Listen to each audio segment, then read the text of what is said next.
ഈ 1.5 ലക്ഷം രൂപ മുടക്കിയിട്ട് സോളാർ വെക്കുന്നതിനേക്കാൾ നല്ലത് ആ പൈസ ബാങ്കിലിട്ടിട്ട് അതിൻ്റെ പലിശ എടുത്തിട്ട് കറണ്ട് ബില്ല് അടച്ചുകൂടെ എന്നുള്ളൊരു കൺസെപ്റ്റാണ് പലപ്പോഴും ചോദിക്കാറുള്ളത്. ചേട്ടൻ തന്നെ പറയും, എന്തിന് നമ്മൾ സോളാർ വെക്കണം, അല്ലെങ്കിൽ ആരൊക്കെ ഇത് വെക്കണം? ഫിക്സ് ഇപ്പോൾ എത്രത്തോളം ആൾക്കാർ യൂസ് ചെയ്യുന്നുണ്ട്?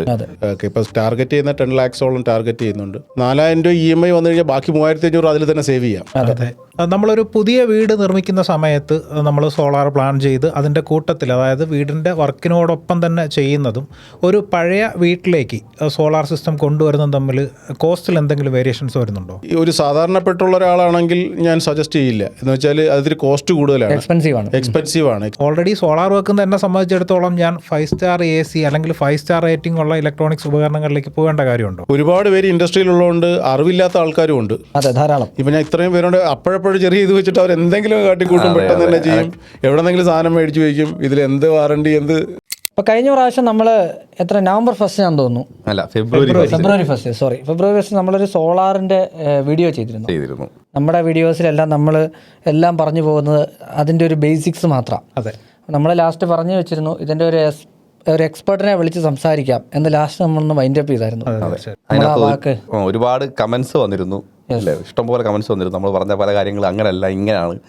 പല സോളാർ കമ്പനികളും കമന്റ് ചെയ്തിരുന്നു. ചെയ്യുന്ന ഏറ്റവും കൂടുതൽ നമ്മൾ വീഡിയോ ചെയ്യുമ്പം അത് ചെയ്യുന്ന ആൾക്കാരാണ് ഇതിന് കമന്റ് ചെയ്യാറ്. അപ്പോൾ അവരുദ്ദേശിക്കുന്ന ഒരു ലൈനിൽ നമ്മൾ പറഞ്ഞില്ലെങ്കിൽ അതിനെതിരെ കമന്റ് ചെയ്യും. അങ്ങനെ ഒരുപാട് കാര്യങ്ങളുണ്ട്. പിന്നെ ചില സിസ്റ്റംസ് ഇഷ്ടപ്പെടാത്തവരുണ്ട്, അവർ കമന്റ് ചെയ്യും. അവരുടെ രീതി ഒരു വേ ഓഫ്. അതെ, പിന്നെ അത് അറിവ് വേണ്ടുന്നവർ കമന്റ് ചെയ്യും, സാധാരണക്കാരായ ആൾക്കാർ കമന്റ് ചെയ്യും. ഇതെല്ലാം ഉൾപ്പെടുത്തിയിട്ട് നമുക്ക് ആ ഒരു കമന്റിനുള്ള മറുപടി പറയാനായിട്ട്, അതായത് ഒരു സംശയങ്ങൾക്കുള്ള മറുപടി ആയിരിക്കും. പിന്നെ പ്രധാനമായിട്ടും അതിലൊരു എക്സ്പെർട്ട് ആയിരിക്കണം എന്ന് ഞങ്ങൾക്ക് നിർബന്ധമുള്ളതുകൊണ്ട് ഞങ്ങൾ ഇവിടെ എത്തിച്ചിരിക്കുന്ന നമ്മുടെ പ്രിയപ്പെട്ട റോയ് ചേട്ടൻ, ഞങ്ങൾക്ക് എല്ലാവർക്കും പേഴ്സണലി അറിയുന്നതുകൊണ്ടാണ് റോയ് ചേട്ടൻ എന്ന് പറയുന്നത്. റെനർജി സോളാർ എനർജി സിസ്റ്റംസ് അല്ലേ, അതിന്റെ ഡയറക്ടറാണ്. റോയ് ചേട്ടാ നമസ്കാരം. Thank you, welcome. ആദ്യം തന്നെ എന്നെ ഇതിലേക്ക് ക്ഷണിച്ചതിന് നന്ദി പറയുന്നു. Okay, we can start. Welcome to our show, അല്ലേ? അപ്പോൾ നിങ്ങൾ സ്റ്റാർട്ട് ചെയ്യാം. Welcome to our podcast channel Archified talks. Get archified.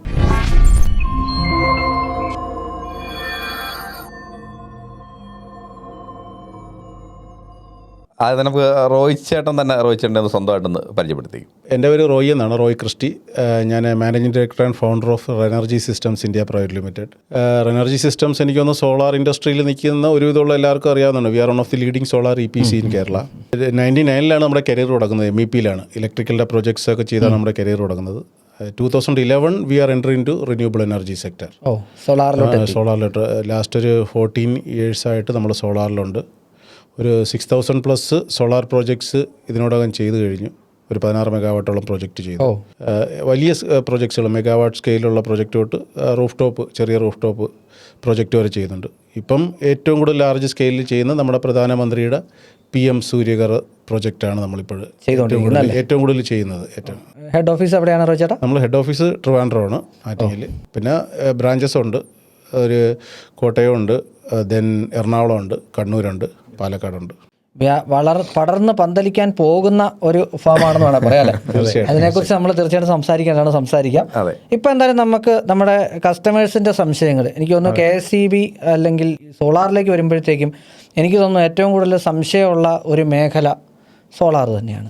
ഇന്നും വേണോ വേണ്ടയോ എന്നതിനെക്കുറിച്ച് ഒരു പിടിപിടി നടക്കുന്ന ഏക സംഗതി സോളാറാണെന്ന് ഞാൻ വിചാരിക്കുന്നത്. വേണോ വേണോ എന്നുള്ളൊരു പിടിപിടിയാണ് മാനസികമായിട്ട്. ഭയങ്കര സാധാരണപ്പെട്ട ആൾക്കാർക്ക് ഇപ്പോഴും സോളാറിനെ കുറിച്ച് ഒരു അവയർനെസ് ഇല്ല എന്നുള്ളതാണ് യഥാർത്ഥപ്പെട്ടു. ഇപ്പോൾ ഒത്തിരി പ്രൊജക്റ്റ് ചെയ്യുന്നില്ലേ, ഇപ്പം നമ്മളുടെ ആ ഒരു പെർസെൻറ്റേജ് ഓഫ് ഫിക്സ് ഇപ്പോൾ എത്രത്തോളം ആൾക്കാർ യൂസ് ചെയ്യുന്നുണ്ട്? അല്ല, ഇപ്പോഴും നമ്മുടെ റിക്വയർമെന്റിന്റെ ഒരു 2% പോലും ചെയ്തിട്ടില്ല. സാധ്യത കുറേ ഉണ്ട്. എൻ്റെ കണക്ക് ശരിയാണെന്നുണ്ടെങ്കിൽ ഒരു 2 ലക്ഷത്തിന് താഴെ ഇതുവരെ സോളാർ ചെയ്തിട്ടുള്ളൂ. ഇവിടെ നമുക്ക് 1.5 കോടിക്ക് മുകളിൽ കൺസ്യൂമേഴ്സ് ഉണ്ട്. ഇപ്പോൾ ടാർഗറ്റ് ചെയ്യുന്ന 10 lakhsോളം ടാർഗറ്റ് ചെയ്യുന്നുണ്ട് വരുന്ന 2027 ഗവൺമെന്റ് സൈഡിൽ നിന്ന് എന്തെങ്കിലും ഒരു ഫ്യൂച്ചർ ഇന്നതായിരിക്കണം അങ്ങനെ എന്തെങ്കിലും കാര്യങ്ങൾ അതുണ്ട്. അത് നമുക്ക് നെറ്റ് സീറോയിലോട്ട് പോകുക എന്നുള്ള 2030 വിഷനുണ്ട്, 2040 2050 2050 ആകുമ്പം പ്യൂർലി നെറ്റ് സീറോയിലോട്ട് പോകുക എന്നുള്ളതാണ് വിഷൻ. റോയ് ചേട്ടാ, ആസ് എ ക്ലയൻറ്റ് എന്നുള്ള നിലയിലെ എപ്പോഴും തോന്നാവുന്ന ഒരു ഡൗട്ടാണ്, ഇത് ഞാൻ സോളാർ വെക്കണോ നമുക്ക് പലപ്പോഴും ഞാൻ ഓൾറെഡി റോയ് ചേട്ടൻ ആറ്റിങ്ങിലാണ്, എൻ്റെ സ്വദേശം ആറ്റിങ്ങിലാണ്. നമുക്ക് മറിച്ചൊന്ന് ചിന്തിക്കേണ്ടതില്ല, അത്രയും പരിചയമുള്ള ഒരാളാണ്. അതുകൊണ്ടാണ് നമ്മളൊരു എക്സ്പെർട്ട് ഒപ്പീനിയന് വേണ്ടിയിട്ട് ചേട്ടനെ തന്നെ ഇവിടേക്ക് ക്ഷണിച്ചത്. അപ്പം നിരന്തരം നമുക്ക് ഒരു പക്ഷേ അജയ്ക്കൊക്കെ വരുന്നൊരു കോളായിരിക്കും, ചേട്ടാ ഞാൻ സോളാർ വെക്കണോ? അപ്പം നമ്മൾ ഫസ്റ്റ് ചോദിക്കുന്നത് നിങ്ങളുടെ കറണ്ട് ബില്ല് എത്രയാണ് വരുന്നത്? പല ആൾക്കാരും നമ്മുടെ വീഡിയോസിൻ്റെ താഴേക്ക് വന്നിട്ട് കമൻറ്റ് ചെയ്യുന്നത് ഈ 1.5 ലക്ഷം രൂപ മുടക്കിയിട്ട് സോളാർ വെക്കുന്നതിനേക്കാൾ നല്ലത് ആ പൈസ ബാങ്കിലിട്ടിട്ട് അതിൻ്റെ പലിശ എടുത്തിട്ട് കറണ്ട് ബില്ല് അടച്ചുകൂടെ എന്നുള്ളൊരു കൺസെപ്റ്റാണ് പലപ്പോഴും ചോദിക്കാറുള്ളത്. ചേട്ടൻ തന്നെ പറയും, എന്തിന് നമ്മൾ സോളാർ വെക്കണം, അല്ലെങ്കിൽ ആരൊക്കെ ഇത് വെക്കണം? അതൊരു തെറ്റായ ധാരണയാണ്. നേരത്തെ ഒരു 5 വർഷം മുമ്പൊക്കെ ഇതുപോലെ പറഞ്ഞ് ബാങ്കിലിട്ട് ഇൻട്രസ്റ്റ് എടുത്തിരുന്നെങ്കിൽ നല്ലതായിരിക്കും എന്നുള്ളൊരു തോന്നണം. അല്ല, ഇപ്പം പ്രൈസ് കുറച്ചിട്ടുണ്ട്, സബ്സിഡി കൂടുതൽ കിട്ടുന്നുണ്ട്. ഇപ്പോൾ 1.5 ലക്ഷം രൂപ ഒരു കസ്റ്റമർ മുടക്കി കഴിഞ്ഞാൽ അവർക്കൊരു 4 മുതൽ 5 വർഷത്തിനുള്ളിൽ തന്നെ അവർ ഇൻവെസ്റ്റ് ചെയ്യുന്ന പൈസ തിരിച്ചു കിട്ടും. 1 രൂപ പോലും മുടക്കാതെ തന്നെ സോളാർ വെക്കാനുള്ള ഓപ്ഷനുകളുണ്ട്. നാഷണലൈസ് ബാങ്കിൽ നിന്ന് നമ്മുടെ ഹൗസിംഗ് ലോണിൽ നിന്നും താഴെയായിട്ട് ഇൻട്രസ്റ്റിൽ സോളാർ കൊടുക്കുന്ന സ്കീമുകളുണ്ട്. അത് കൂടാതെ തന്നെ അത് PM സൂര്യകറിൻ്റെ സ്കീമുകളാണ്. അത് കൂടാതെ ഇപ്പോൾ എനർജിനെ സംബന്ധിച്ച് നമ്മൾ നോ കോസ്റ്റ് EMI വരെ പ്രൊവൈഡ് ചെയ്യുന്നുണ്ട്, പലിശരഹിത വായ്പ വരെ. അപ്പോൾ അതുകൊണ്ട് സോളാറിലോട്ട് ഇൻവെസ്റ്റ് ചെയ്യുന്ന ഇപ്പം ഉദാഹരണത്തിന് ഒരു ബൈ മന്ത്ലി ഒരു 3000-ന് മുകളിൽ ഇത് സ്പെൻഡ് ചെയ്യുന്ന ആൾക്കാർക്ക് സോളാർ വയ്ക്കുന്ന ലാഭകരമെന്നാണ് എൻ്റെ കണക്കൂട്ടൽ. മീൻസ് അവർക്ക് ഇലക്ട്രിസിറ്റി മാത്രമല്ല, ഒരു മാസം ഒരു ഗാർഹിക ഉപഭോക്താവ് ഒരു ഗ്യാസ് കുറ്റിയെങ്കിലും യൂസ് ചെയ്യാത്ത ഒരു കസ്റ്റമറല്ല, അതിനൊരു 1000 രൂപ എന്തായാലും അവർ മാറ്റി വയ്ക്കും. അപ്പോൾ അത് മാറ്റുമ്പോൾ തന്നെ അവർക്ക് വീണ്ടും അതിന് 1000 രൂപ സേവ് ആയി. അത് ഇൻഡക്ഷൻ സ്റ്റൗവിലോട്ട് മാറാൻ പറ്റും. പിന്നെ വീണ്ടും ഒരു വേഗം ഇലക്ട്രിക്കൽ 2 വീലർ ഒരു ദിവസം ഒരു 100-150 രൂപയുടെയെങ്കിലും പെട്രോൾ അടിക്കാത്ത ഒരു സാധാരണ ഒരു വീട് കാണുമെന്ന്. അപ്പോൾ അവർക്ക് ഒരു 150 രൂപയുടെ പെട്രോൾ അടിക്കുന്നവർക്ക് ഒരു മാസം 4500 രൂപ സേവിങ്സ് ആണ്. 4500, 1000 രൂപ ഗ്യാസ്, അതുകൂടാതെ വീണ്ടും ഒരു 1500 2000 രൂപ ആയി കഴിഞ്ഞാൽ തന്നെ 7500 രൂപയുള്ള ഒരു മാസം മന്ത്ലി സേവിങ്സ് ആയി. ഒരു സാധാരണ കുടുംബത്തിൻ്റെ നല്ലൊരു പകുതിയോളം, ഇപ്പോൾ ഒരു 15000 രൂപ മന്ത്ലി സാലറി മേടിക്കുന്ന ആൾക്കാർക്കായാലും 7500 രൂപയോളം ഇങ്ങനെ പോവുകയാണ്. അപ്പോൾ ഇത് ഇവർക്കൊരു സോളാർ വെക്കണ ഒരു 3 കിലോവാട്ടോ അല്ലെങ്കിൽ 4 കിലോവാട്ടോ സിസ്റ്റം വെച്ച് കഴിഞ്ഞാൽ ഒരു 1.5 ലക്ഷം രൂപ അല്ലെങ്കിൽ ചെറിയൊരു എമൗണ്ട് വന്നാലും അവർക്കൊരു 4000 രൂപ കൂടുതൽ EMI വരില്ല മാസം. 4000 രൂപ EMI വന്നു കഴിഞ്ഞാൽ ബാക്കി 3500 അതിൽ തന്നെ സേവ് ചെയ്യാം. പിന്നെ കുറച്ച് നാൾ അടച്ചു കഴിഞ്ഞാൽ അത് ഫ്രീ ആവുകയും ചെയ്യും. എല്ലാ വർഷവും ഇലക്ട്രിസിറ്റി ബില്ല് ഹൈക്ക് ചെയ്യുവാണ്, ഒരു 10% ഹൈക്ക് ചെയ്യുന്നുണ്ട്. അപ്പോൾ അത് വെച്ച് നോക്കിക്കഴിഞ്ഞാൽ അവർക്ക് ഭയങ്കര ലാഭമാണ്. നമ്മൾ എങ്ങനെ യൂസ് ചെയ്തു എന്നുള്ളതാണ്. അത് ഒരു സോളാർ വെക്കുമ്പം ഇലക്ട്രിസിറ്റി ബില്ല് മാത്രമല്ല, നമുക്ക് ഇന്ധനം ലാഭിക്കാം, പാചകവാതകം ലാഭിക്കാം. ഇതെല്ലാം ഒരു പ്രധാനപ്പെട്ട ഘടകമാണ്. ശരിക്കും ഒരു ഇലക്ട്രിക് ഫ്രീഡം കിട്ടുവാണല്ലേ. മറ്റേത് നമ്മളൊരു ഫാൻ കിടന്ന ലൈറ്റ് കിടന്ന പിള്ളേരായാലും അവിടെ അത് ഓഫ് ചെയ്യും. അല്ല, എനിക്കൊന്നും ഇനി കുറച്ച് കാലം കഴിയുമ്പോഴത്തേക്ക് സോളാർ എല്ലാവരും വെച്ച് കഴിയുമ്പോഴത്തേക്ക് ഇപ്പം ജിയോ ഒക്കെ ചെയ്ത അവസ്ഥയാണല്ലോ.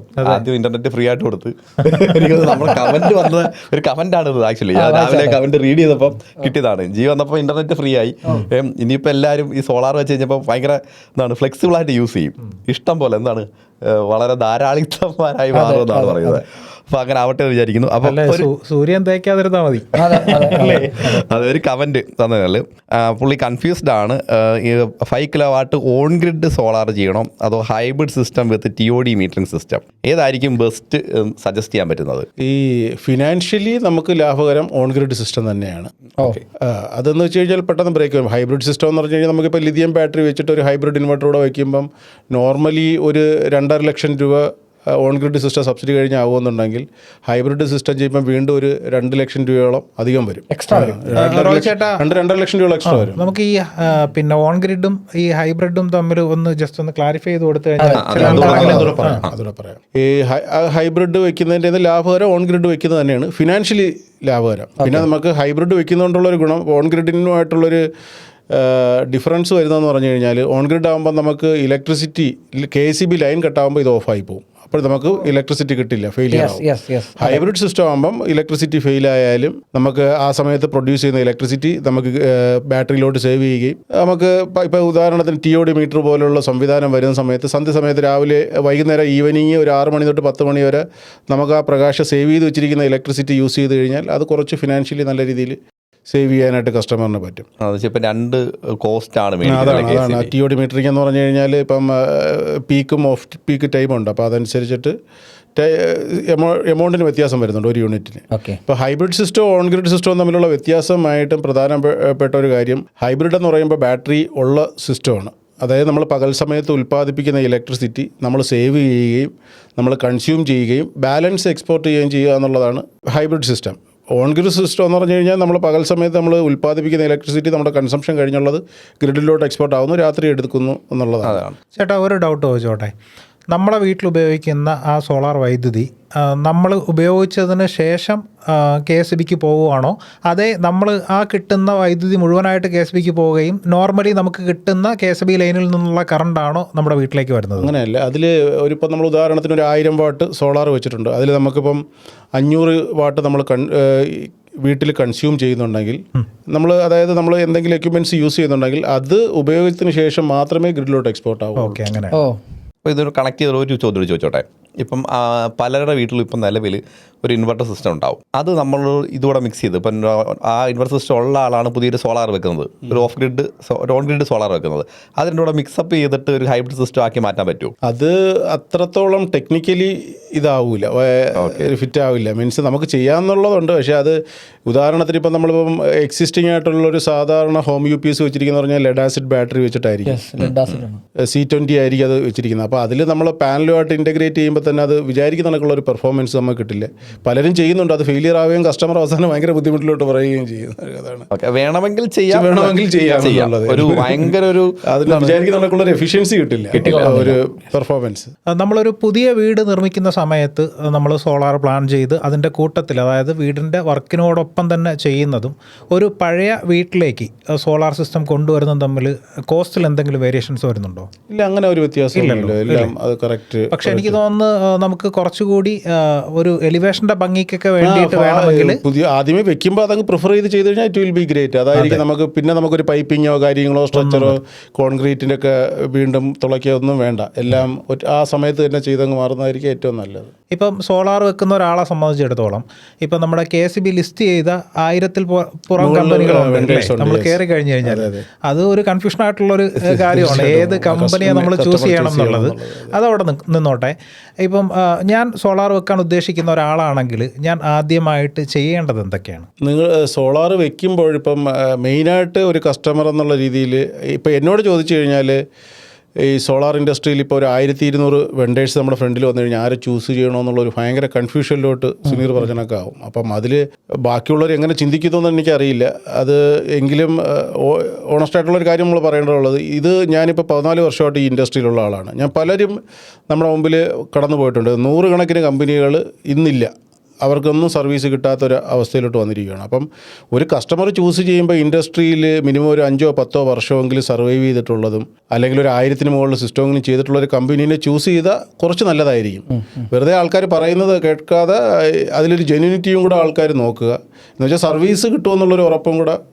ഇത് ആഫ്റ്റർ സെയിൽ സർവീസാണ് ഇതിൻ്റെ മെയിനായിട്ടുള്ളൊരു കാരണം. ഞാൻ ആദ്യത്തെ തുടക്കത്തിൽ സൂചിപ്പിച്ചതുപോലെ തന്നെ ഇതൊരു FMCG പ്രോഡക്റ്റോ FMEG പ്രോഡക്റ്റോ അല്ല, ഇത് purely integrated system, service oriented ആണ്.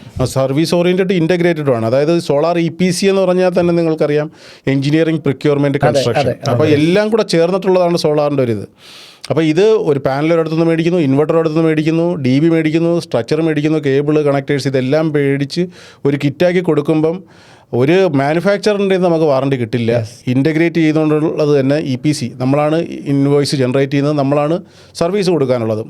ഭാവിയിൽ സോളാർ ചെയ്യുന്ന EPC ഇൻഡസ്ട്രിയിൽ ഇല്ലാതെ വന്നു കഴിഞ്ഞാൽ ഇതിൽ ചെയ്യുന്ന കസ്റ്റമേഴ്സിന് സർവീസ് കിട്ടാത്തൊരവസ്ഥയിലോട്ട് വരും. അതുകൊണ്ട് ഒരു ചെയ്യുന്ന പ്രോഡക്റ്റിൻ്റെ ക്വാളിറ്റിയോടെ തന്നെ ഈ സോളാർ EPCയും അല്ലെങ്കിൽ സോളാർ വെണ്ടേഴ്സും ഒരു ട്രസ്റ്റഡ് ആണെന്നുള്ളത് ഉറപ്പുവരുത്താനുള്ളൊരു ചിന്തിക്കുന്നത് നല്ലതായിരിക്കും. ഈ വാറണ്ടി എന്ന് പറയുമ്പം എന്തൊക്കെയായിരിക്കും അതിനകത്ത് കവർ ചെയ്യുക? വാറണ്ടി മീൻസ് മാനുഫാക്ചറിങ് ഡിഫക്ട്സ് ആണ് പറയുന്നത്. പിന്നെ പെർഫോമൻസ് വാറണ്ടി ഉണ്ട്. ഇപ്പം മോഡ്യൂളിനെ സംബന്ധിച്ച് 10 വർഷം തൊട്ട് 12 വർഷം 15 വർഷം വരെ പ്രോഡക്റ്റ് വാറണ്ടി കിട്ടുന്നുണ്ട്, 10 വർഷം ആവറേജ്. പിന്നെ പെർഫോമൻസ് വാറണ്ടി 25 വർഷം തൊട്ട് 30 വർഷം വരെ. അപ്പം ഞാൻ നേരത്തെ പറഞ്ഞ കാര്യം വീണ്ടും കോട്ട് ചെയ്യുന്നത്, ഇപ്പോൾ ഇൻഡസ്ട്രിയിൽ 2-3 വർഷമായിട്ട് വന്നവർ 25-30 വർഷം വാറണ്ടി കൊടുക്കുന്നു. ലക്ഷങ്ങൾ മുടക്കിയാണ്. സാധാരണ ഈ ഒരു ഫാനോ ഫ്രിഡ്ജോ ഒക്കെ മേടിക്കുന്നത് 25,000 അല്ലെങ്കിൽ ഫാൻ മേടിച്ചാൽ 2,000-3,000 രൂപ ഇതേ ഉള്ളൂ. ഇത് ലക്ഷങ്ങൾ മുടക്കി ഒരാൾ ചെയ്യുമ്പം എത്ര നാൾ കൊണ്ട് ഇൻഡസ്ട്രിയിലുണ്ടെന്നുള്ളത് ഒരു ചോദ്യചിഹ്നമാണ്. അത് ഇപ്പോൾ 25-30 വർഷം എങ്ങനെ വാറണ്ടി കൊടുക്കും? ഇവർ കാണുമോ? എന്ത് ചെയ്യും? കസ്റ്റമർ എന്ത് ഇൻ കേസ് അവരില്ലെങ്കിൽ എന്ത് ചെയ്യും? ഒന്നും ചെയ്യാൻ പറ്റില്ല. സർവീസ് കിട്ടാത്തൊരവസ്ഥയിലോട്ട് വരെ ചെയ്തത്. അടുത്ത ക്വസ്റ്റ്യനിലേക്ക് പോവാം. ചോദിച്ചു. ഇത് UTL പാനൽസ് ഉണ്ടല്ലോ ജോയ് ചേട്ടാ, UTL പാനൽസ് എങ്ങനെയുണ്ട്? അത് ഇപ്പം ചോദിക്കാനായിട്ടുള്ള റീസൺ, നമ്മുടെ ഒരു കസ്റ്റമർ പുള്ളി അത് വെച്ചിട്ടുണ്ട്, 5 kW വെച്ചിരിക്കുന്നത്. അതെങ്ങനെയാണ് അതിൻ്റെ ഒരു പെർഫോമൻസും കാര്യങ്ങളൊക്കെ? ഞാൻ UTL പാനൽ എൻ്റെ കമ്പനിയിൽ ഞാനിതുവരെ യൂസ് ചെയ്തിട്ടില്ല, അതിനെക്കുറിച്ച് എനിക്ക് അതിൻ്റെ പെർഫോമൻസിനെ കുറിച്ച് അറിയില്ല. നല്ല ബ്രാൻഡ്, ഫെമിലിയർ ആയിട്ടുള്ള ബ്രാൻഡാണ്. സോളാറിൽ എത്രത്തോളം എനിക്കറിയില്ല, അതിനെക്കുറിച്ച് അറിഞ്ഞൂടാത്ത കാര്യത്തിനെ കുറിച്ച് ഞാൻ കൂടുതൽ. ചേട്ടാ, നമ്മുടെ വേറൊരു പ്രേക്ഷകന്റെ ഒരു സംശയമാണ്. പുള്ളിയെ സംബന്ധിച്ചിടത്തോളം ഇപ്പം 2 മാസത്തിലൊരിക്കലാണല്ലോ കറണ്ട് ബില്ല് വരിക. ഈ സോളാർ വെക്കുന്ന സമയത്ത് 1 മാസത്തിലൊരിക്കലാവും അല്ലേ? മന്ത്ലി വരും. അതെ, മറ്റേ ബൈബന്ധാണ്. അത് പല ആൾക്കാർക്കും അറിയാത്തൊരു സാധനമാണ്. അതുവരെ നമുക്ക് 2 മാസത്തിൽ ബില്ല് വരുന്നത് പിന്നെ മന്ത്ലി ആയിരിക്കും വരിക. പക്ഷേ അത് നമുക്ക് ഈ പറയുന്ന മീറ്റർ ചാർജ് മാത്രം അതിനകത്ത് വരത്തുള്ളൂ. അപ്പോൾ പുള്ളിയുടെ ഒരു സംശയം എന്ന് പറഞ്ഞു കഴിഞ്ഞാൽ, പുള്ളിക്ക് ഓൾമോസ്റ്റ് 2500-3000 രൂപ വരെ കറണ്ട് ബില്ല് വരുന്ന ഒരാളാണ്. അയാളെ സംബന്ധിച്ചിടത്തോളം ഓൺ ഗ്രിഡ് വേണോ ഓഫ് ഗ്രിഡ് വേണോ, അതുപോലെ തന്നെ മൈക്രോ ഇൻവെർട്ടർ സിസ്റ്റം, അതിനെക്കുറിച്ചിട്ടും ചോദിച്ചിട്ടുണ്ട്.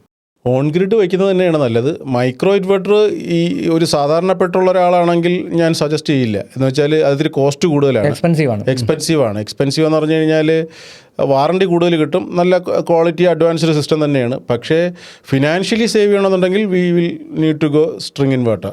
സ്ട്രിങ് ആയിരിക്കും ഏറ്റവും നല്ലത്. സ്ട്രിങ് ഇൻവെർട്ടർ ആകുമ്പോഴത്തേക്ക് ഒരു 3 kW 1.33 തൊട്ട് 1.5 വരെ ആവും, depend upon the product. Okay, മറ്റേതാകുമ്പോൾ എനിക്ക് തോന്നുന്നു അതിനേക്കാൾ ഒരു 70 രൂപയുടെ വ്യത്യാസം, 2 ലക്ഷം രൂപയ്ക്ക് മുകളിൽ. അപ്പോൾ ഈ 70,000 ഡിഫറൻസ് എന്ന് പറഞ്ഞു കഴിഞ്ഞാൽ നല്ല വ്യത്യാസമാണ്. ഇതിനകത്തെ സ്വാഭാവികമായിട്ട് വരുന്ന ഒരു സംശയം, മിക്കവാറും വീടുകൾ സിംഗിൾ ഫേസ് ആയിരിക്കും. അപ്പം ഇത്തരത്തിൽ സോളാർ വെക്കുന്ന സമയത്ത് നമുക്ക് 3 kW മുതലാണല്ലോ സ്റ്റാർട്ട് ചെയ്യുന്നത്. അത് 5 kW, നോർമലി 3 അല്ലെങ്കിൽ 5 എന്നുള്ള രീതിയിലാണ്. അപ്പോൾ ഈ 5 kW ഒക്കെ വെക്കുന്ന ഒരാളെ സംബന്ധിച്ചിടത്തോളം 2-3 AC വെക്കാമെന്നൊക്കെ ഉള്ളൊരു ചിന്ത വരും. അപ്പോൾ അങ്ങനെ വരുന്ന സമയത്ത് സിംഗിൾ ഫേസും നമ്മുടെ 3 ഫേസും തമ്മിൽ എങ്ങനെയായിരിക്കും കണക്ട് ചെയ്തിരിക്കുക? അല്ല, നമ്മളിപ്പോൾ ഇപ്പോൾ KCBയുടെ റൂൾ പ്രകാരം 5 kW സിസ്റ്റം വരെ നമുക്ക് സിംഗിൾ ഫേസ് ഇൻവെർട്ടർ മതി ചെയ്യാം. അത് വെച്ചിട്ട് തന്നെ നമുക്കിപ്പോൾ നിങ്ങളുടെ ലോഡ് ഇപ്പോൾ എത്ര ഉണ്ടെങ്കിലും അതിൽ നമുക്കത് തന്നെ ചെയ്തു പോകാൻ പറ്റും. ഒരു ദിവസം എങ്ങനെ ആയാലും 20 തൊട്ട് 25 യൂണിറ്റ് വരെ ഇലക്ട്രിസിറ്റി അവർക്ക് പ്രൊഡ്യൂസ് ചെയ്യുകയും കിട്ടും. ഇതിനകത്ത് തന്നെ വന്നൊരു മറ്റൊരു കമൻ്റാണ്, നമ്മൾ അന്ന് ചെയ്തിരുന്നപ്പോഴത്തേക്ക് വെറുതെ ഇതുമായിട്ട് ബന്ധമില്ലാത്ത 3 ആൾക്കാർ വന്നിരുന്ന് തള്ളുവാണ്. ശരിക്കും ഇത്തരത്തിൽ സൂര്യൻ്റെ ചൂടുണ്ടെങ്കിൽ മാത്രമാണ് ഇതിലേക്ക് നമുക്ക് നമുക്ക് എനർജി കിട്ടുക, അല്ലാത്ത പക്ഷം പ്രകാശം കൊണ്ട് കിട്ടില്ല. അങ്ങനെയല്ലായിരുന്നു ഒരു കമന്റ് വന്നിട്ടുണ്ട്. കമന്റ് വന്നതെന്ന് പറഞ്ഞു കഴിഞ്ഞാൽ ഇപ്പൊ ഞാൻ അതിനകത്ത് പറഞ്ഞിട്ടുണ്ടായിരുന്നു, ഇത് ആക്ച്വലി ഇത് ചൂടല്ല, ലൈറ്റ് ആണ്, പ്രകാശമാണ് ഇതിൻ്റെ അകത്തുള്ള എനർജി സോഴ്സ്. അപ്പോൾ ഞാൻ പറഞ്ഞു രാവിലെ 8 മണി തൊട്ട് നമുക്ക് ലൈറ്റ് ഉണ്ട്, പ്രോപ്പർ ലൈറ്റ് ഉണ്ട്. അപ്പോൾ അവിടെ തൊട്ട് നമുക്ക് പ്രൊഡക്ഷൻ കിട്ടും, 100% പ്രൊഡക്ഷൻ കിട്ടുമെന്ന് പറഞ്ഞില്ല. അപ്പോൾ എല്ലാവരും കുറച്ച് കേട്ടിട്ട് എന്താണ് കമന്റ് ചെയ്യാൻ ആഗ്രഹിക്കുന്നത്. അപ്പോൾ പുള്ളി പറഞ്ഞത് രാവിലെ കിട്ടത്തില്ല, ചെറിയൊരു ഔട്ട്പുട്ടേ കിട്ടത്തുള്ളൂ, ഉച്ചയാകുമ്പോഴത്തേക്കാണ് ഒരു പീക്ക് ഔട്ട്പുട്ട് കിട്ടുന്നതെന്ന് പറഞ്ഞു. പ്രകാശം കൂടുതൽ കിട്ടുമ്പോൾ പ്രകാശമാണോ? അല്ല, ഒരു സംശയമില്ല, അത് പ്രകാശം തന്നെയാണ് ഇലക്ട്രിസിറ്റി പ്രൊഡ്യൂസ് ചെയ്യുന്നത്. പിന്നെ ഹീറ്റ് എനർജിക്ക് എപ്പോഴും ഒപ്പോസാണ്, അതുകൊണ്ട് ഹീറ്റ് കൂടുന്തോറും നമ്മളെ പ്രൊഡക്ഷൻ ലോസ് വരെയാണ് ചെയ്യുന്നത്. യെസ്, അതിനൊരു കാര്യം ചേട്ടാ, ഇതിപ്പോൾ നമ്മളൊരു 3 kW അല്ല 5 kW ഏതും എടുത്തോളൂ, നമുക്കിപ്പോൾ അത് വെച്ച് കഴിഞ്ഞാൽ ഒരു പാനൽ വെച്ച് കഴിഞ്ഞാൽ നമുക്ക് ഒരു ദിവസം എത്ര വാട്ട്സ് വരെ നമുക്കതിന് എനർജി സാധാരണഗതിയിൽ പ്രൊഡ്യൂസ് ചെയ്യും? എത്ര യൂണിറ്റ് എന്നുള്ളത്, എത്ര കിലോവാട്ട് അവർ. അതായത് ഞാനിപ്പം എൻ്റെ കസ്റ്റമറിനോട് ഇപ്പോഴും ഒരു 3 kW സിസ്റ്റം വെക്കുന്ന കസ്റ്റമറിനോട് 12 യൂണിറ്റ് നമ്മൾ കമ്മിറ്റ് ചെയ്യുള്ളൂ. പക്ഷേ 15 തൊട്ട് 18 യൂണിറ്റ് വരെ കിട്ടുന്ന കസ്റ്റമേഴ്സ് ഉണ്ട്. നമ്മൾ ആവറേജ് എന്തായാലും, അതായത് മഴ സമയമാവും, വേനലാവും, ഒരു 365 ദിവസവും പല കാലാവസ്ഥയായിരിക്കും. എന്തായാലും ഇപ്പോഴത്തെ ഒരു കണ്ടീഷൻ വെച്ചിട്ട് പാനലിൻ്റെ പെർഫോമൻസ് വെച്ചിട്ട് ഒരു 4.5 യൂണിറ്റിന് മുകളിൽ ആവറേജ് കിട്ടുന്നുണ്ട്, 4 തൊട്ട് 5 വരെയൊക്കെ. പക്ഷേ നമ്മൾ ആ 4 യൂണിറ്റ് വെച്ചായിരിക്കും കസ്റ്റമറിനോട് നമ്മൾ പറയുന്നത്. ഒരു ക്വസ്റ്റ്യൻ ചോദിച്ചോട്ടെ, ഒരു ചെക്ക് ലിസ്റ്റ് വേണം, അതിൽ ഒരു ഡീലറെ സമീപിക്കുമ്പോൾ ചോദിക്കേണ്ടതും ഉറപ്പുവരുത്തേണ്ടതുമായ കാര്യങ്ങൾ ഉൾപ്പെടുത്തണം. അതിൽ ഒരു സാമ്പിൾ ബ്രാൻഡ് നെയിം അത് ഇൻക്ലൂഡ് ചെയ്ത് എല്ലാ ഫീച്ചേഴ്സും കൂടി ഇത്ര രൂപ വന്നാൽ ഇത് ലാഭകരമാണ് എന്നും വേണം. ഞങ്ങളിപ്പോ പറഞ്ഞത് ഇപ്പൊ ബ്രാൻഡ് പറയാൻ ഒരാൾ പറയുമ്പോൾ സ്വാഭാവികമായിട്ട് എനർജി നമ്മൾ പറഞ്ഞു ചേട്ടാ, ഒരു ചെക്ക് ലിസ്റ്റ് എന്തൊക്കെയാണ് വേണ്ടത്, എന്തൊക്കെയാണ് ചോദിക്കേണ്ടതെന്നാണ് പുള്ളി സമീപിക്കുമ്പോൾ. അതായത് ഒരു സോളാർ ഇൻസ്റ്റാൾ ചെയ്യുന്ന ആളുടെ അടുക്ക പോയപ്പോൾ എന്തൊക്കെയാണ് ചോദിക്കാനുള്ളത്. ഇപ്പോൾ ഒരു ഞാനൊരു കസ്റ്റമർ ഡീലറെ സമീപിക്കുന്നു, അപ്പോൾ ഡീലറുടെ അടുത്ത് എന്തൊക്കെ കാര്യങ്ങളാണ് ചോദിക്കേണ്ടത്?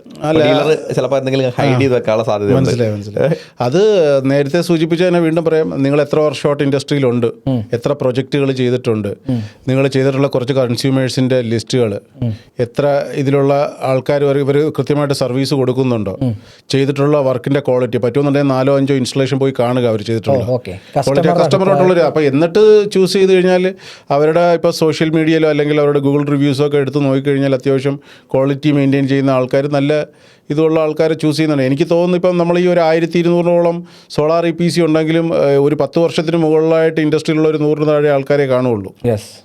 അപ്പോൾ അങ്ങനെ അപ്പോൾ അവർ മാത്രമാണ് നല്ലതെന്ന് ഞാൻ ഒരിക്കലും പറയില്ല.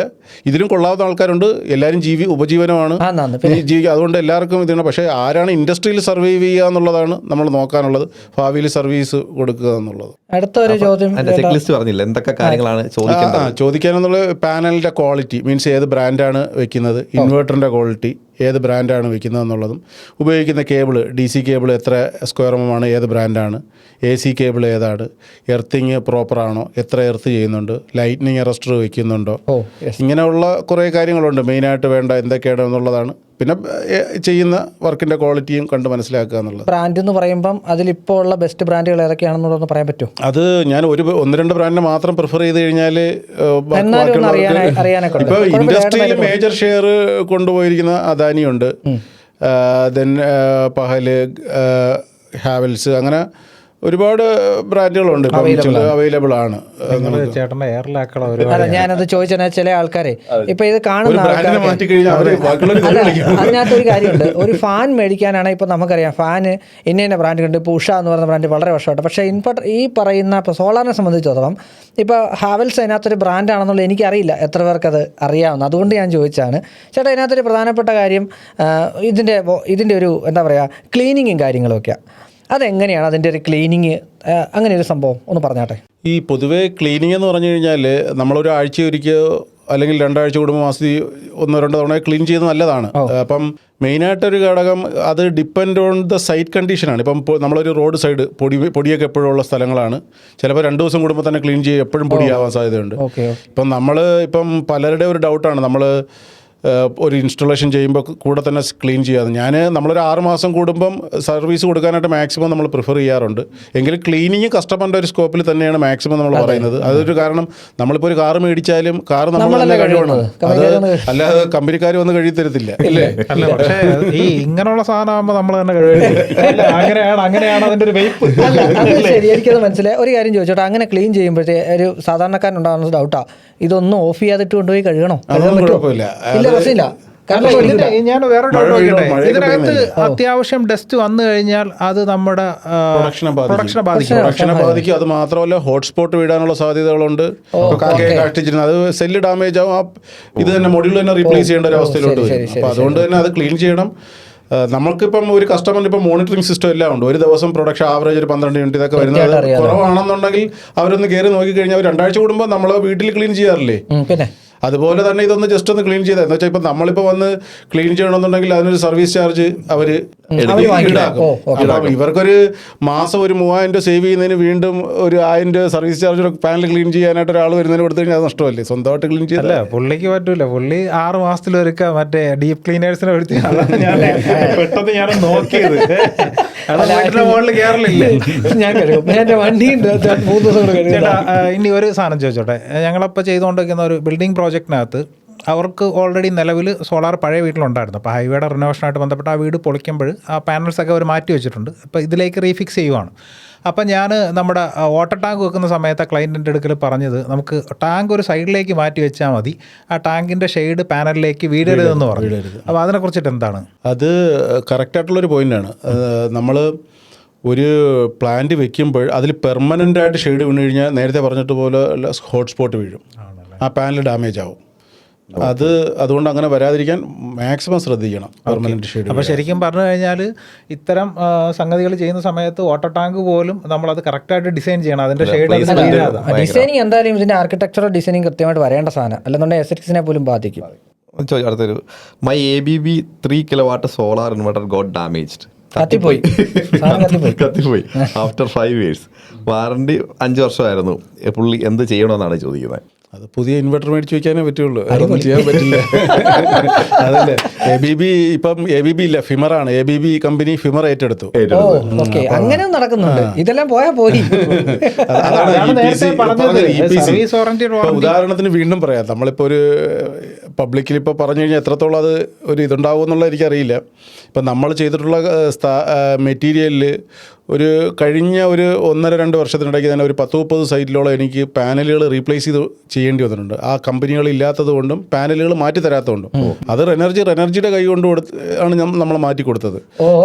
അപ്പം അത് ചിലപ്പോൾ ഒരു ബ്രാൻഡഡ് കമ്പനികൾ തന്നെയുണ്ട് നമുക്ക് മാറ്റി തരാത്തത്. അവർ ചെറിയ ചെറിയ കാര്യങ്ങൾ പറഞ്ഞ് അത് ഒഴിവാക്കും. എത്രത്തോളം നമ്മൾ തടയാൻ പറ്റും അത്രത്തോളം തടയും. അപ്പോൾ അത് തന്നെ എനിക്കൊരു ഹ്യൂജ് ലോസാണ് വന്നിരിക്കുന്നത്. അപ്പോൾ സാധാരണപ്പെട്ട ഒരാൾ ഒരു സോളാർ EPC ചെയ്യുന്നവർ ഇങ്ങനെ ഒരു ബാധ്യത വന്നു കഴിഞ്ഞാൽ അവർക്ക് ഒരിക്കലും സർവൈവ് ചെയ്യാൻ പറ്റില്ല. അപ്പോൾ അതോടെ പൂട്ടിപ്പോകേണ്ടി വരും. ഈ മാർക്കറ്റിൽ ഏതെങ്കിലും ഒരു സാധനം ട്രെൻഡ് ആയി കഴിഞ്ഞാൽ അതിന്റെ ചോട് പിടിച്ചിട്ട് ഇങ്ങനെ കുറേ സാധനങ്ങൾ വരും.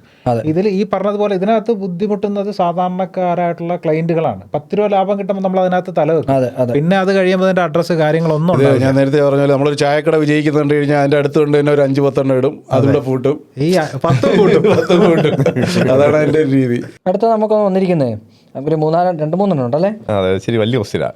വലിയ ക്വസ്റ്റ്യൻ. പുള്ളി പറയുന്നതെന്ന് വെച്ചാൽ ലെഡ് ആസിഡ് ബാറ്ററി നമ്മൾ ആദ്യം പറഞ്ഞത്, ഇപ്പൊ അത് ലിഥിയം ബാറ്ററീസ് അവൈലബിൾ ആണെന്ന് തോന്നുന്നു അല്ലേ? Lithium battery available. അതെങ്ങനെ ഇപ്പൊ കറക്റ്റ് ആയിട്ട് ഏതാ ചെയ്യേണ്ടത്, ലെഡ് ആസിഡോ ലിഥിയോ?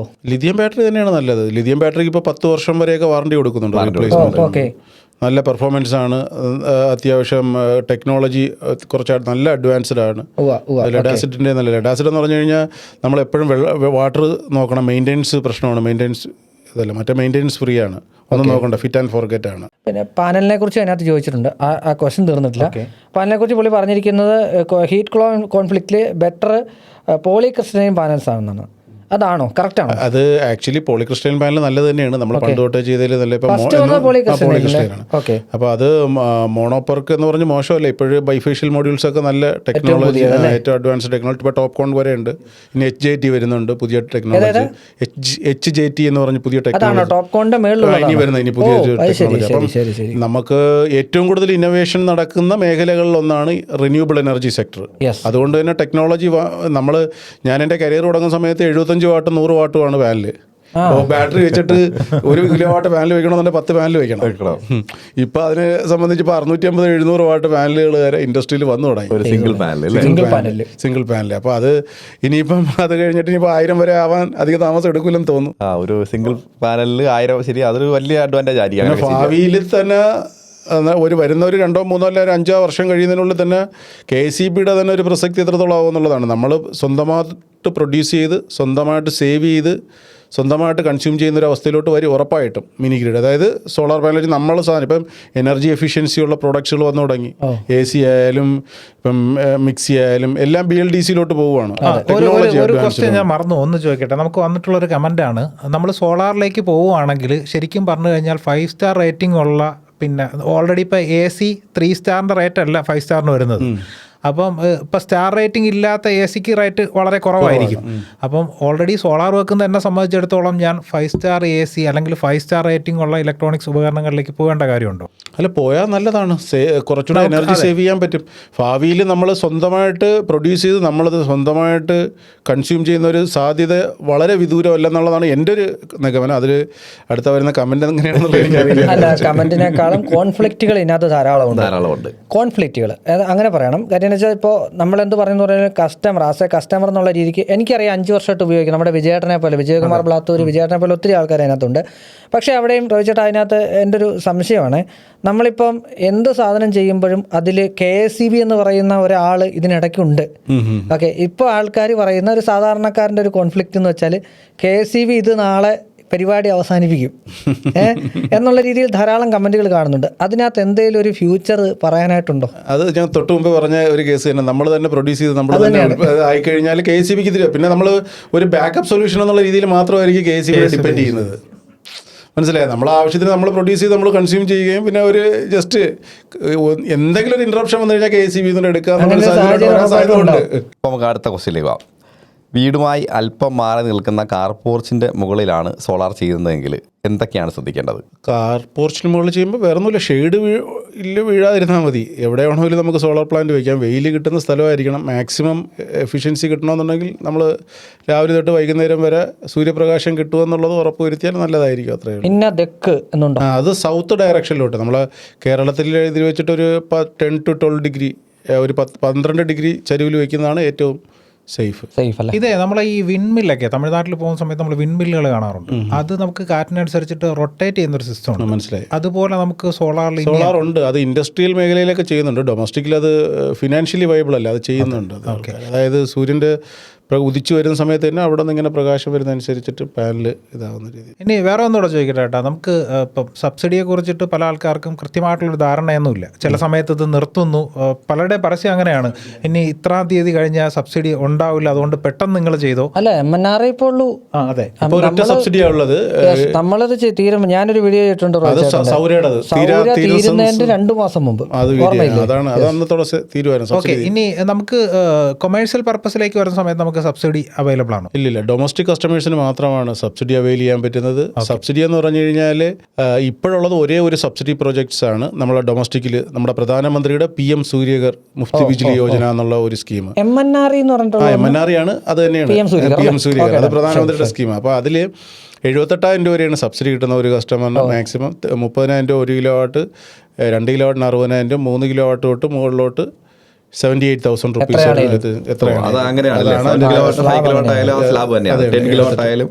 പിന്നെ ഗ്രൂപ്പ് ഹൗസിങ്ങിന് സെപ്പറേറ്റ് ഉണ്ട്. അത് പെർ കിലോ വാട്ടിന് 18,000 രൂപ വെച്ചിട്ട്. ഈ ഫ്ലാറ്റുകൾ, ഗ്രൂപ്പ് ഹൗസിംഗ് ഉണ്ടല്ലോ, കോളനീസ്. ചേട്ടാ, അപ്പോൾ ഒന്നുകൂടെ ചോദിക്കട്ടെ, നമുക്ക് ഒരു ബേസിക് റേഞ്ച് എത്രയാണ് വരുന്നത്? അതായത് എത്ര രൂപ ഉള്ള ഒരാൾക്ക് ഒരു 3 കിലോ വാട്ട്സ് സോളാർ ചെയ്യാൻ പറ്റും? സോളാർ നമുക്കൊരു 1,35,000 തൊട്ട് 1,50,000 രൂപ വരെയാണ് ഇപ്പോഴത്തെ ഒരു സബ്സിഡി കഴിഞ്ഞുള്ള എമൗണ്ട് ആവറേജ് വരുന്നത്. Depend upon the product and project, ഏത് സ്ഥലത്താണ് നോക്കുന്നത്. നമ്മുടെ സ്ട്രക്ചറും അതിൻ്റെ കേബിളിൻ്റെ ഇതും എല്ലാം നോക്കിയിട്ട് എങ്ങനെയാണെന്നുള്ളത് നോക്കിയിട്ട് അതായിരിക്കും വരുന്നത്. അപ്പം ഞാനിപ്പോൾ റെനർജിയെ ചൂസ് ചെയ്യുവാണെങ്കിൽ ഈ സബ്സിഡി എമൗണ്ട് എന്ന് പറയുന്നത് ഇപ്പം ഞാൻ ചേട്ടൻ എങ്ങനെയായിരിക്കും പേ ചെയ്യേണ്ടി വരുന്നത്? നമ്മൾ സബ്സിഡി കഴിഞ്ഞുള്ള എമൗണ്ടും മേടിക്കാറുണ്ട്. മീൻസ് പല കസ്റ്റമറിനും ഒരുമിച്ച് പൈസ എടുക്കാനുള്ള ഒരു ബുദ്ധിമുട്ട് കാരണം സബ്സിഡി അവരുടെ അക്കൗണ്ടിൽ കയറാൻ നേരത്ത് നമ്മൾ ആ ചെക്ക് പൈസ കളക്ട് ചെയ്യുന്നത്, അവരെ ഒരു PD ചെക്ക് മേടിച്ചിട്ട് കളക്ട് ചെയ്ത് ചെയ്യാറുണ്ട്. ഇപ്പോൾ ഒരു സീറോ കോസ്റ്റ് EMI കുറിച്ചിട്ട് പറഞ്ഞല്ലോ, അങ്ങനെ വരുന്ന സമയത്ത് ഇതിൻ്റെ ഒരു മാനദണ്ഡം എന്ന് പറയുന്നത് നമ്മുടെ സിബിൾ കാര്യങ്ങളൊക്കെ തന്നെ ആയിരിക്കും. അത് നമ്മൾ കോമൺ ആയിട്ട് ചെക്ക് ചെയ്യും, അവരുടെ സ്റ്റേറ്റ്മെൻറ്റും കാര്യങ്ങളും ചെയ്യും. പിന്നെ ഗ്യാരണ്ടർ ചെക്ക് മേടിക്കും, അവരുടെ പ്രോപ്പർട്ടിയുടെ ലാൻഡ് ടാക്സിൻ്റെ കോപ്പി മേടിച്ചിട്ടായിരിക്കും നമ്മൾ. നമുക്കൊരു NBFC വഴിയാണ് നമ്മൾ ചെയ്യും. ഒരു എത്ര ദിവസത്തെ ഡിലേ വരും ഈ പ്രോസസ്? അത് നമുക്കൊരു 7 to 10 days മാക്സിമം. 10 days അല്ലേ? ഈ നമ്മുടെ ഈ MNRE സ്കീമിൽ മൈക്രോ ഇൻവെർട്ടർ വെച്ച് ചെയ്തിട്ടുള്ള ഒരു സിസ്റ്റം അതിപ്പോൾ ചെയ്തിട്ടുണ്ട്. അത് 5 കിലോ വാട്ട് ആണെന്ന് വിചാരിക്കുക. അത് 7 കിലോ വാട്ടിലോട്ടും 10 കിലോ വാട്ടിലോട്ടും നമുക്ക് അപ്ഗ്രേഡ് ചെയ്യാൻ പറ്റും. അത് പിന്നെ ഇപ്പോഴും പറ്റില്ല, തുടക്കം പറ്റില്ല. നമ്മൾ ഇത് കഴിഞ്ഞിട്ട് വാറണ്ടി കഴിഞ്ഞിട്ട് അതിൻ്റെ ഒരു സ്പെസിഫിക്കേഷനിൽ മാറ്റം വരുത്താവുള്ളതാണ്. അങ്ങനെയാണ്, വാറണ്ടി പീരീഡ് കഴിഞ്ഞിട്ടാണ്. ഓ ശരി, മാറ്റാൻ പറ്റും. ഈ വാറണ്ടി പീരീഡ് 5 year ആണ്. അത് 2 വർഷം കഴിഞ്ഞിട്ട്. ഓക്കെ, അപ്പോൾ അത് പ്ലാൻ വെക്കുന്നതിന് പ്ലാൻ ചെയ്ത് ചെയ്യുന്നതാണ് നല്ലത് അല്ലേ? ഇപ്പോൾ ഒരു 3 കിലോ വാട്ട് കറന്റ്ലി മതിയെങ്കിൽ ഒരു 2 year 5 കിലോ വാട്ടിൻ്റെ ആവശ്യം തന്നെ നമ്മൾ പ്രൊജക്ട് ചെയ്തിട്ടുള്ളത് 3 കിലോ വാട്ട് സിസ്റ്റം വെച്ചൊരു കസ്റ്റമറിന് ആ ഒരു സിസ്റ്റം അപ്ഗ്രേഡ് ചെയ്യണമെന്നുണ്ടെങ്കിൽ ഈ 5 വർഷം വാറണ്ടി പീരീഡ് കഴിഞ്ഞാൽ മാത്രമേ അവർക്ക് അപ്ഗ്രേഡ് ചെയ്യാനുള്ള ഓപ്ഷൻ ഉള്ളൂ. ഒരു സാധാരണക്കാരനെ സംബന്ധിച്ചിടത്തോളം ഒരു ചെറിയൊരു ഫാമിലി ഉണ്ടാവുമല്ലോ, അവരെ സംബന്ധിച്ചിടത്തോളം ഒരു റെക്കമെൻഡഡ് ആയിട്ടുള്ള എത്ര കിലോ വാട്ട്സ് ആണ് നമുക്ക് നോർമലി? 3 കിലോ വാട്ട് തന്നെയാണ് നല്ലത്. നമ്മൾ തുടക്കം സൂചിപ്പിച്ചതുപോലെ ഇപ്പം ഇലക്ട്രിസിറ്റി മാത്രമല്ലല്ലോ, നമുക്ക് കുക്കിംഗ് ഗ്യാസും ഇത് ഇന്ധനവും എല്ലാം വെഹിക്കിൾ ഫ്യൂലും എല്ലാം നമുക്ക് സേവ് ചെയ്യാൻ പറ്റും. അതുകൊണ്ട് തന്നെ നമുക്കൊരു ബാങ്ക് അക്കൗണ്ട് ഇപ്പോൾ 1.5 ലക്ഷം രൂപ ഡിപ്പോസിറ്റ് ഇട്ടാൽ അവർക്ക് എത്ര രൂപ കിട്ടും? ഒരു 750 രൂപ കിട്ടില്ല. പക്ഷെ അത് വെച്ച് നോക്കിക്കഴിഞ്ഞാൽ ഇത് ഭയങ്കര ലാഭമാണ്. 1 രൂപ പോലും മുടക്കാതെ തന്നെ സോളാറും വയ്ക്കാനുള്ള ഓപ്ഷനുണ്ട്. നാഷണലൈസ് ബാങ്കിൽ നിന്നൊക്കെ 7% വരെ ഇൻട്രസ്റ്റ് റേറ്റിൽ. ഇപ്പം എനിക്ക് തോന്നുന്നു SBI ഒക്കെ 6.75 വരെ ആക്കിയിട്ടുണ്ട് ഇപ്പോൾ ലേറ്റസ്റ്റ് ഇൻട്രസ്റ്റ് റേറ്റ്. ശരിക്കും പറഞ്ഞു കഴിഞ്ഞാലേ പല ആൾക്കാർക്ക് ഇതൊരു അവിയൽ അറിവാണ്. അതങ്ങനെയല്ല, ഇതിനെക്കുറിച്ച് അവിയൽ എന്നല്ല, ഇത് ഡെയിലി അപ്ഡേറ്റഡ് ആയിക്കൊണ്ടിരിക്കുന്ന ഒന്നാണ്. അതുകൊണ്ട് ഇതിന് ഇത്ര കൃത്യമായിട്ട് ഇപ്പോൾ രോഹിചാരനെ പോലെ ഒരാൾ ഇത് ചെയ്യുന്ന ഒരാൾക്ക് ഇത് കൃത്യമാണ്, അതൊക്കെ അവർക്ക് അത് അറിഞ്ഞേ പറ്റുള്ളൂ. പക്ഷേ ഒരു കസ്റ്റമറെ സംബന്ധിച്ചോളം, ഈവൻ നമ്മളെ സംബന്ധിച്ചിടത്തോളം അതൊരു അവിയൽ തന്നെയാണ്. സ്വാഭാവികം സാധാരണപ്പെട്ടവർ ഭയങ്കര കൺഫ്യൂഷൻ ആവും. ഇപ്പോഴും ഒരുപാട് പേര് ഇൻഡസ്ട്രിയിലുള്ളതുകൊണ്ട് അറിവില്ലാത്ത ആൾക്കാരും ഉണ്ട്. അതെ, ധാരാളം. ഇപ്പം ഞാൻ ഇത്രയും പേരോട് അപ്പോഴപ്പോഴും ചെറിയ ഇത് വെച്ചിട്ട് അവർ എന്തെങ്കിലും കാട്ടിക്കൂട്ടും, പെട്ടെന്ന് തന്നെ ചെയ്യും. എവിടെന്നെങ്കിലും സാധനം മേടിച്ച് വയ്ക്കും, ഇതിൽ എന്ത് വാറണ്ടി എന്ത് സംവിധാനം അത്ര തന്നെ ഒക്കെ ഉള്ളൂ, എല്ലാം അത്ര തന്നെ. അടുത്തൊരു ചോദ്യം പറഞ്ഞാൽ ഒരു 1 കിലോവാട്ട് സോളാർ വെച്ചിരിക്കുന്ന ഒരു വീട്, ആ വീട്ടിലേക്ക് നമുക്കൊരു AC ഒരു 4-5 മണിക്കൂറൊക്കെ ഉപയോഗിക്കാവുന്ന ഒരു കസ്റ്റമർ കമന്റ് ചെയ്തിട്ടുണ്ട്. അതിനോട് രോഹിച്ചേട്ടൻ്റെ അഭിപ്രായം എന്താണ്? 24 വാട്ട്സിന്റെ 100 ആംപിയർ 100 ആംപിയർ 5 മണിക്കൂർ തുടർച്ചയായിട്ട് ഉപയോഗിക്കാൻ, അത് ഉപയോഗിക്കാൻ പറ്റുമോ? അല്ല, 24 ആംപിയറിന്റെ ലിഥിയം ബാറ്ററി 100 ആംപിയർ.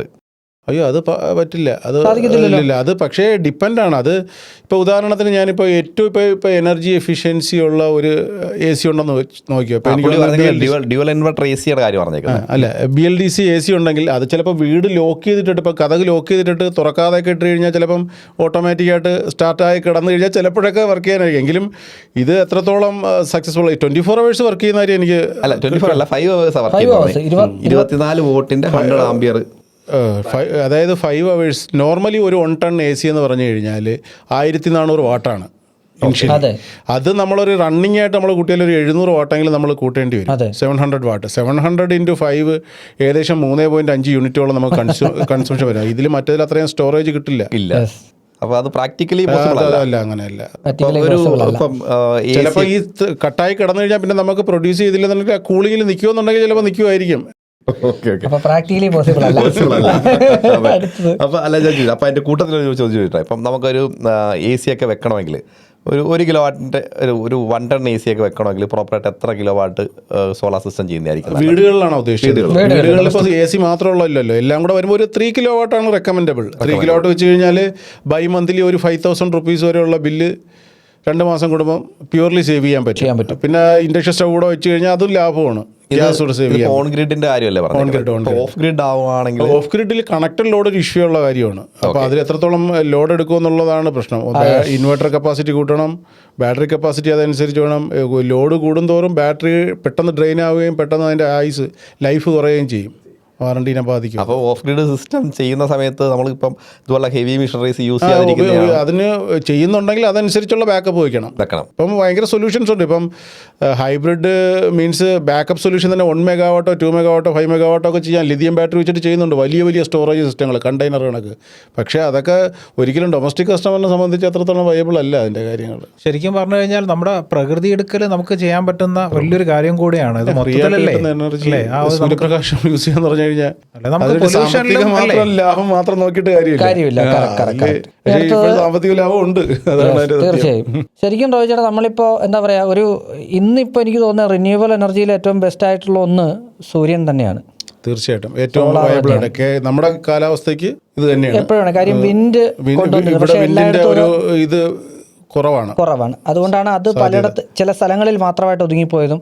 അതേസമയം നമുക്ക് ഒരു കസ്റ്റമർക്ക്, ഡൊമസ്റ്റിക് കസ്റ്റമർക്ക് എത്രമാത്രം അവൈലബിൾ ആകും എന്നൊക്കെയുള്ള പ്രശ്നങ്ങൾ ആണ് ശരിക്കും പറഞ്ഞാൽ സോളാർ തന്നെയാണ് പരിഹരിച്ചത്. റിന്യൂവബിൾ ഏറ്റവും നല്ലത് കേരളത്തിനെ സംബന്ധിച്ചു. നമ്മുടെ കൊച്ചി എയർപോർട്ട് ഫുള്ളി സോളാറല്ലേ? സോളാറാണ്. അധികം വരുന്ന വൈദ്യുതിക്ക് അവർക്ക് പൈസ കിട്ടുന്നുണ്ട്. സോളാർ പാടം എന്നാണ് അത് പറയുന്നത്. ട്രെയിനിലൊക്കെ പോകുന്ന സമയത്ത് നമുക്ക് ഇങ്ങനെ കാണാൻ സാധിക്കും. അതിനൊരു കോൺട്രഡിക്ടറി സ്റ്റേറ്റ്മെന്റും വരുന്ന കണ്ടിട്ടുണ്ട്. സിയാല് പൂർണ്ണമായിട്ടും സോളാർ അല്ല എന്നും പ്യൂർലി ആണ്. അവരുടെ റിക്വയർമെന്റ് എല്ലാവരും മീറ്റ് ചെയ്യുന്നുണ്ട്. അധികം വരുന്ന വൈദ്യുതിക്ക് പൈസ കിട്ടുന്നുണ്ടെന്നാണ് അറിവ്. പൈസ കിട്ടുന്നുണ്ട്. ഈ റോയിച്ചേട്ടൻ്റെ കേസിലേ ഇപ്പൊ ഏറ്റവും കൂടുതൽ ഹയസ്റ്റ് പ്ലാന്റ് ചെയ്തത് എത്ര കിലോവാട്ടാണ്? ഞാനിപ്പോൾ ഒരു 1 മെഗാവാട്ടാണ് ഇപ്പം ചെയ്ത് കഴിഞ്ഞത്. അതിൽ 850 ചെയ്ത് കഴിഞ്ഞു നിംസ് മെഡിസിറ്റി. പിന്നെ ഒരു 250 ഇപ്പം ചെയ്ത് കഴിഞ്ഞു. പിന്നെ അത് കഴിഞ്ഞ് ഒരു 700 കിലോവാട്ട് ഓൺ ഗോയിങ് ആണ്. വലിയ പ്രൊജക്ട്സ് ഇതൊക്കെയാണ് ചെയ്തിട്ടുള്ളത്. കേരളത്തിൽ തന്നെ സെലക്ട് ചെയ്ത ആള് ചില്ലറക്കാരനല്ല. അല്ല, റോയിച്ചേട്ടനെ കുറിച്ച് പറയുകയാണെന്നുണ്ടെങ്കിൽ ഇപ്പോൾ നമ്മുടെ ഇവിടെ കേരളത്തിൽ കഴിഞ്ഞ 15 കൊല്ലങ്ങളല്ലേ, 14 വർഷം സോളാറിൽ മാത്രം ഞാൻ പറഞ്ഞ MEP ആ ഒരു മേഖലയിലല്ല, അതിൽ തന്നെ 99 ഉണ്ട്. അതിന്റെ ഡീറ്റെയിൽ ആയിട്ടുള്ള ആളുടെ ഒരു ഹിസ്റ്ററി ഞങ്ങൾ പറയുന്നുണ്ട് ഇത് കഴിഞ്ഞിട്ടുള്ള വീഡിയോയിൽ. പക്ഷേ 10-14 വർഷമായിട്ട് കേരളത്തിൽ മാത്രം സ്റ്റിക്ക് ഓൺ ചെയ്യുന്ന, കേരളത്തിന് പുറത്ത് വർക്കുകൾ എടുക്കുന്ന, അതോടൊപ്പം തന്നെ ഇതിൻ്റെ പ്രൊഡക്ഷൻ യൂണിറ്റ് എല്ലാവരും നോക്കുമ്പോഴത്തേക്കും ഇൻസ്റ്റാളേഴ്സ് 1000 പേരാണ്. കാര്യം ഇലക്ട്രിക്കൽ പഠിച്ച ആൾക്കാർക്ക് ഈസി ആയിട്ട് ചെയ്യാൻ പറ്റുന്ന ഒരു പണിയാണിത്. ശരിയല്ലേ? അല്ല, നിങ്ങൾ ഇത്രയും തള്ളുമ്പോൾ നിങ്ങളിത് പ്രൊമോഷൻ വീഡിയോ അല്ല. ഇതിനകത്ത് വേറെ ഞാനൊരു കാര്യം പറയാം. ഒരാളെ കുറിച്ച് നമ്മളെപ്പോഴും അത് ഒന്നിനെ നമ്മൾ ചൂണ്ടിക്കാണിച്ച് അതുപോലെ എന്നാ പറയാ. ഇപ്പൊ സച്ചിൻ തെണ്ടുൽക്കറെ പോലെ എന്നാ പറയാ. എന്ന് വെച്ചാൽ സച്ചിൻ തെണ്ടുൽക്കർ ആവുന്നില്ല എന്ന് പറഞ്ഞാൽ സച്ചിൻ തെണ്ടുൽക്കർ വന്നിരിക്കാൻ നമുക്ക് അതല്ലേ പറയാൻ പറ്റുള്ളൂ. എനിക്കിപ്പോൾ അഭിമാനത്തോടൊരു കാര്യം പറയാൻ പറ്റുന്നത്, നമുക്ക് ആഫ്റ്റർ സെയിൽ സർവീസ് സപ്പോർട്ടിന്റെ കാര്യത്തിൽ റെനർജി നമ്പർ 1 ആണെന്ന് ഞാൻ പറയും. എന്ന് വെച്ചാൽ ഞാൻ ഇപ്പോൾ ഇൻസ്റ്റലേഷൻ ചെയ്യാൻ ചിലപ്പോൾ ലേറ്റ് ആവും വർക്ക് എടുക്കുന്നത്, പക്ഷേ സർവീസിൻ്റെ കാര്യത്തിൽ ഞാൻ എൻ്റെ ടീമിന് കൊടുത്തിരിക്കുന്ന നിങ്ങളൊരു ഇത് സർവീസ് കംപ്ലയിൻറ്റ് വന്നു കഴിഞ്ഞാൽ നിർബന്ധമായിട്ട് അത് അറ്റൻഡ് ചെയ്യണം. എത്ര പെട്ടെന്ന് നമുക്ക് ക്ലിയർ ചെയ്യാൻ പറ്റുമോ അതിൽ ഒരു കോംപ്രമൈസും ചെയ്യരുത്. അതിൽ എന്ന് വെച്ചാൽ എനിക്കറിയാം നമ്മളൊരു സാധാരണപ്പെട്ട ഒരാളിന് ഒരു പ്ലാന്റ് വെച്ചിട്ട് അത് കിട്ടാതെ വന്നു കഴിഞ്ഞാൽ അത് ഭയങ്കര ബുദ്ധിമുട്ടാണ്. അവന് ഇത്രയും ലക്ഷങ്ങൾ മുടക്കിയാണ് പ്ലാന്റ് വയ്ക്കുന്നത്. നമ്മുടെ ഭാഗത്തുനിന്ന് ഒരു അപാകത കൊണ്ട് ആരും അൺസാറ്റിസ്ഫൈഡ് ആവരുത്, അത് നിർബന്ധമാണ്.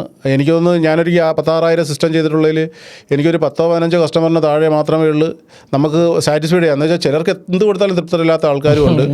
അത് എനിക്ക് ഈ പബ്ലിക്കിൽ തന്നെ പറയാൻ പറ്റും ഇങ്ങനെ ഒരു കാര്യം. അത് എൻ്റെ ഒരു കോൺഫിഡൻ്റ് ആണ്, നമ്മൾ കൊടുക്കുന്ന സർവീസിൻ്റെ ഒരു കോൺഫിഡൻറ്റ്. അപ്പോൾ എന്തായാലും എത്തിച്ച ആള് നമ്മൾ പറഞ്ഞ പോലെ എനിക്ക് തോന്നുന്നു ഒരുവിധം ക്വസ്റ്റ്യൻസ് ഒക്കെ നമുക്ക് കവർ ചെയ്തു. ഇനി നമുക്ക് അടുത്ത ഒരു പാർട്ടിൽ നമുക്കായിട്ട് കുറച്ച് ക്വസ്റ്റ്യൻസ് ഉണ്ട് ചോദിക്കാനായിട്ട്. അതുമായിട്ട് നമുക്ക് ഡീറ്റെയിൽ ആയിട്ട് ഒരു പാർട്ടൂടെ വേണം. ഒരു പാർട്ടി എന്തായാലും വേണം, സ്വാഭാവികമായിട്ടും നമ്മൾ ഡീറ്റെയിൽ ആയിട്ട്. ഇപ്പൊ നമ്മൾ കൂടുതലും കസ്റ്റമേഴ്സിന്റെ ജനറൽ ആയിട്ടുള്ള ഒരു ക്വസ്റ്റ്യൻസ് ആണ് നമ്മൾ ചോദിച്ചത്. ഇങ്ങനെ ഒരാളായതുകൊണ്ടാണ് കേട്ടോ നമ്മൾ കുറച്ച് സീരിയസ് ആയത്. ഞങ്ങളുടെ റോയിച്ചേട്ടൻ എന്നൊക്കെ ഞങ്ങൾ പേഴ്സണലായിട്ട് അറിയുന്ന ആൾക്കാരാണ്. പ്രധാനമായിട്ടും നമ്മളിപ്പോൾ ഏതൊരു സാധനം ഏതൊരു സംരംഭം തുടങ്ങുമ്പോൾ അതിനൊരു സ്റ്റാർട്ടിംഗ് ഉണ്ട്. 0-ൽ നിന്ന് ഇന്ത്യയുടെ സംഭാവന 0 എന്ന് പറയുന്നത് 0-ന് അതുകൊണ്ട് ഞങ്ങൾ വലിയ വില കൽപ്പിക്കുന്നു. സോ അതെന്താണെന്ന് നമുക്ക് അടുത്ത എപ്പിസോഡിൽ പറയാം അല്ലേ. 0-ല് നമ്മുടെ ഒരുപാട് സംഭാവനകളുണ്ട്.